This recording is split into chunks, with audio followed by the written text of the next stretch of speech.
సాక్షి అనుదిన మన్నా ద్వారా మీ అందరికీ శుభోదయం. నేటకు వాగ్దానము హోషా గ్రంథము 10వ అధ్యాయము 12వ వచనం. నీతి ఫలించినట్లు మీరు విత్తనము వేయుడి.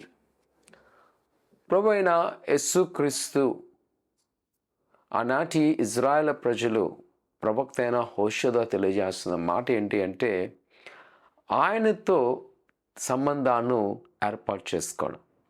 హోషేయ ప్రవక్త ద్వారా ఇశ్రాయేలు ప్రజలకు ఆయన తెలియజేసిన ప్రాథమిక మాట, ఆయన వైపు తిరుగుడి. ఒకవేళ ఇక వాక్య సందర్భం చూసినట్లయితే వారికి అర్థమయ్యే భాషలో నీతిని విత్తుడి. ఎందుకనగా ఆనాటి ఇజ్రాయేల్ ప్రజలు ధర్మశాస్త్ర ప్రకారం నడవకుండా వారి ఇష్టానుసారంగా స్వార్థమైన ఆలోచనతో దేవుని యొక్క ఆజ్ఞలు వ్యతిరేకిస్తూ పేదవాణ్ణి బానిసలుగా చేసుకొని అసత్యాన్ని వెంబడిస్తూ అన్యాయం పరిపాలన చేస్తూ దేవుడు ఏదైతే న్యాయమైన ఆజ్ఞలను దీనులకి పేదల పక్షం ఇచ్చినాడో వాటిని త్రొక్కువేస్తూ వారి జీవితంలో ఇంకా దేవునికి సంబంధించిన స్థితి లేకున్నప్పుడు అని అంటున్నాడు, నీతిని విత్తుడి.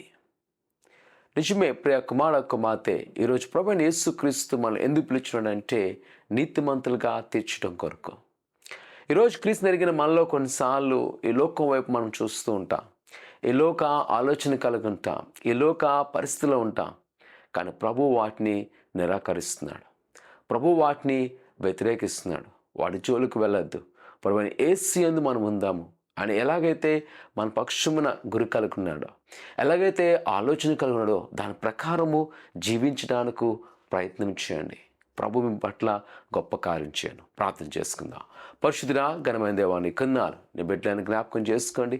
ఆయన ఈ లోక మర్యాద చెప్పినాడు, ఈ లోక ఆలోచన తీసివేయండి, ఈ లోక వ్యతిరేకత తీసివేయండి.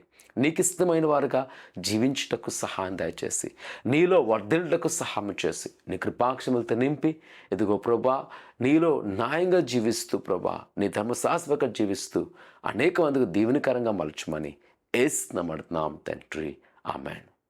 ఆయన నమ్మకించి నీతిమంతులుగా జీవించండి. ప్రభుని పట్ల గొప్ప కార్యం చేయను గాక, ఆమేన్.